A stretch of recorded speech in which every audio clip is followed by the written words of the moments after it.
bayanihan, pagkakaisa, pagmamalasakit.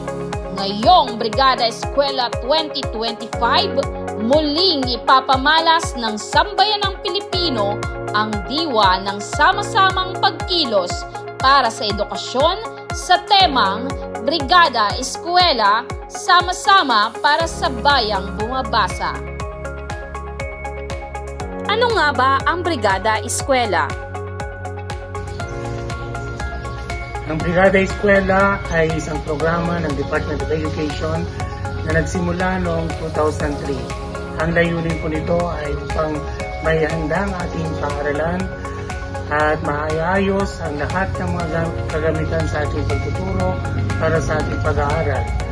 At ito po ay sa pagtutulungan ng ating mga magulang, mga guro, mga local government units, community, at ang ating mga kasamang nasa private sectors at sa mga pribadong mga naninirahan dito sa ating komunidad. Ang layunin po nito ay para maihanda ang ating paaralan para sa darating na pasukan. Kailan isinasagawa ang Brigada Eskwela? Ang kagawaran ng edukasyon ay magsasagawa ng programa ng Brigada Eskwela 2025 mula Hunyo 9 hanggang 13, 2025 na may temang sama-sama para sa bayang bumabasa. Ang taunang inisyatibong ito ay naglalayong tiyakin na ang mga paaralan ay ligtas, matatag at handa para sa paparating na taon ng pag-aaral na magsisimula sa Hunyo 16, 2025. Ngayong Hunyo 9, formal nang inilunsad ang Brigada Eskwela 2025 Kick-Off Program sa Medico Elementary School. Ang taunang aktibidad na ito ay bahagi ng paghahanda para sa nalalapit na pagbubukas ng klase sa ika-16 ng Hunyo. Mapagpalang umaga po at welcome po sa ating Brigada Eskwela Kick-Off Program. Ngayong araw po, Hunyo 9, 2025 ay sama-sama ang sambayanang Pilipino ng buong Pilipinas po para maglinis, mag-ayos at maihanda ng maayos, ligtas ang ating pagbubukas ng taong panuruan 2025 hanggang 2026. Kurang nagtatapuyot ang edukasyon at pagbabasa upang mapataas ang antas ng pagkatuto ng mga mag-aaral. Magandang umaga po sa ating lahat para po sa ating pagkaisipan ngayong araw. Ang isang gawain ay napapadali at gumagaan kapag tayong lahat ay nagtutulungan.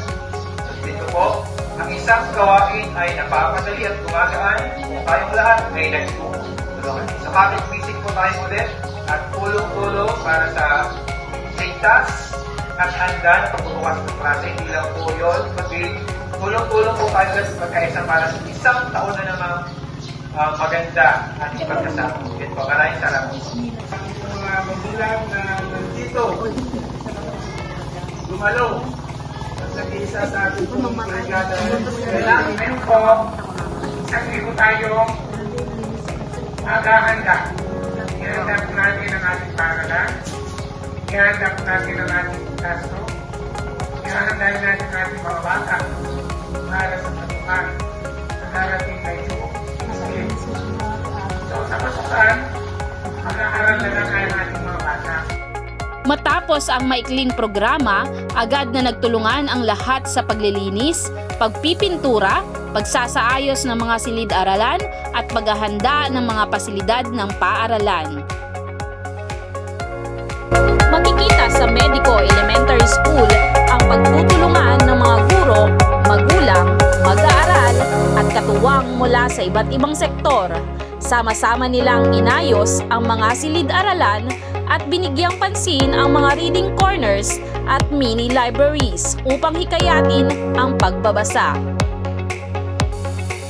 Kahit sa simpleng pag-aayos ng ating mga upuan o pagdadala ng mga walis para sa ating paaralan ay malaking bagay na para sa ating mga anak, para sa kanilang pag-aaral. Bilang PTA President, hinihikayat ko ang paaralan, komunidad para makilahok sa Brigada Eskwela. Bilang isang mag-aaral, natutuwa kaming maging bahagi ng Brigada Eskwela 2025. Bilang isang magulang, natutuwa at nagpapasalamat ako at naging bahagi ako ng Brigada Eskwela. Tara na! Mag-brigada na! Tara na! Mag-brigada na! Tara na! Mag-brigada na!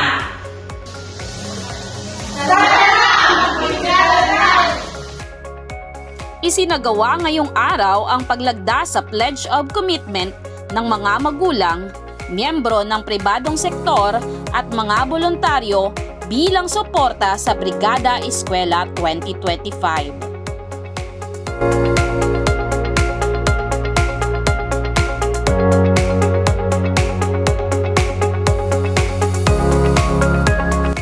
Sa temang Sama-sama para sa Bayang Bumabasa, patunay ang Brigada Eskwela 2025 kick-off na ang edukasyon ay hindi lamang responsibilidad ng paaralan kundi ng buong sambayanan. Brigada Eskwela 2025, sama-sama